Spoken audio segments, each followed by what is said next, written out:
All right, time for the heavy hitters outside our Beacon Hill studio, joined by Cosmo Macero of O'Neill & Associates, Peter Kadgis of the Boston Phoenix, a man who, by the way, spends a lot of time up in Maine. I'm not going to see your name on any list, am I, Peter? If you do, it'll be another Peter Kadgis. That old line. Zumba. You haven't been doing too much Zumbering lately, have you? That's not going to work. The other Cosmo is not going to work. No, it isn't. I'm in trouble. Yeah, my wife keeps, in fact, this morning, she said, don't you read the news? She's talking about this thing nonstop. It's kind of an uncomfortable subject, so I'm just going to, you know. It's not an uncomfortable subject except with your spouse. Then it's like, Cosmo, did you hear about Zumba? Yeah, how about Ray Lewis? He's out for the year. Let's not have this. I'd rather talk about it at the office than at home. Let's put it that way. I agree. That's the right response with your wife, too.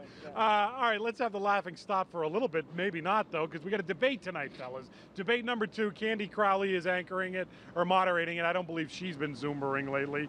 A lot of issues going on here. Harold says Obama has to get women tonight because he's been losing them. Yeah.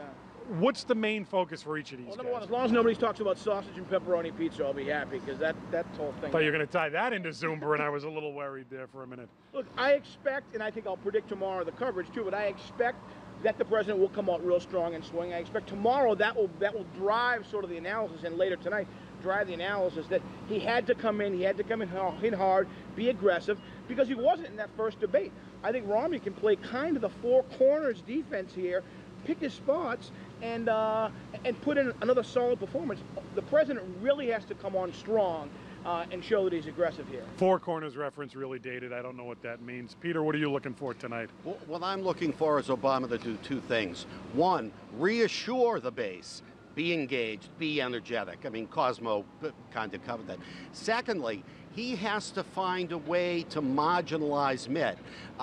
Romney's surge in the polls is largely because all of a sudden people who didn't think he'd be acceptable are now finding him merely acceptable. Well, here's my question for you. Okay, and this moves into our next topic too, but what did we learn in the first debate? We're told that A, Obama needs to look like he still wants the job. B, he has to show some leadership. So on the eve of this debate, what does he do? He has Hilary Clinton come out and take the fall for Benghazi. Is that the kind of leadership we're looking for, Cosmo? Certainly, you know, in the words of Harry Truman, the buck stops here, and in this case it doesn't. I think it remarkably shows how far Hillary Clinton and Obama's relationship has come over the past 4 to 6 years. Above all else, I think it's a good strategic move, but I think it does raise a question about his leadership. I think it's a good strategic move in terms of being able to take that off the table as an issue. If you're Mitt Romney tonight, isn't that the first thing you say, Peter? By the way, are you willing to let your Secretary of State take the fall for the mishandling and bungling of this, or are you going to step up and say you were involved?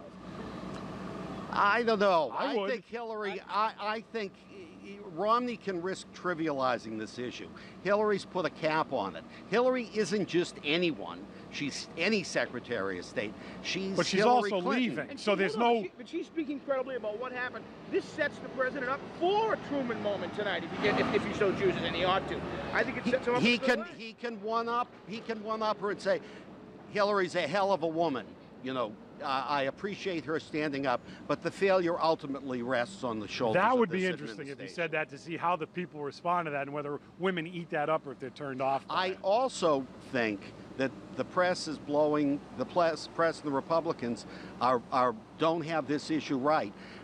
This is not going to be a foreign policy election. If America wants anything, it wants us out of these countries. That's true, but they also want truth from their leaders, and they haven't gotten it on this issue. That's why this is a big story. Quickly, I got a minute left. You guys saw the front page of the Globe today. The Brown-Warren race, the story is the money. It always is the money. Elizabeth Warren has raised over $36 million. Brown over $24 million. Plus, he's been carrying over some $10 million from his last election.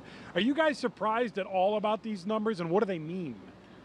I'm not. It's the fuel that delivers the message in big-time campaigns, and that's exactly what this is, the biggest Senate campaign in America right now. And, you know, if you're Warren, you knew that Senator Brown had illustrated a prolific ability to raise money in his race last time around. So you gotta even up the stakes. You gotta match the game, and that's exactly what she's doing, to her credit and the credit of her campaign. Yeah, no surprise that this money's coming in. Don't forget, both campaigns, quite rightly, renounced outside groups coming in to help them. So instead of outside people coming in and buying ad space, they're getting the cold cash to use as they see fit, which is best. Peter Kadges of the Boston Phoenix, Cosmo Macero. Four corners, commonly understood as the prevent defensive basketball. In the 60s. They are the heavy hitters. The fuck.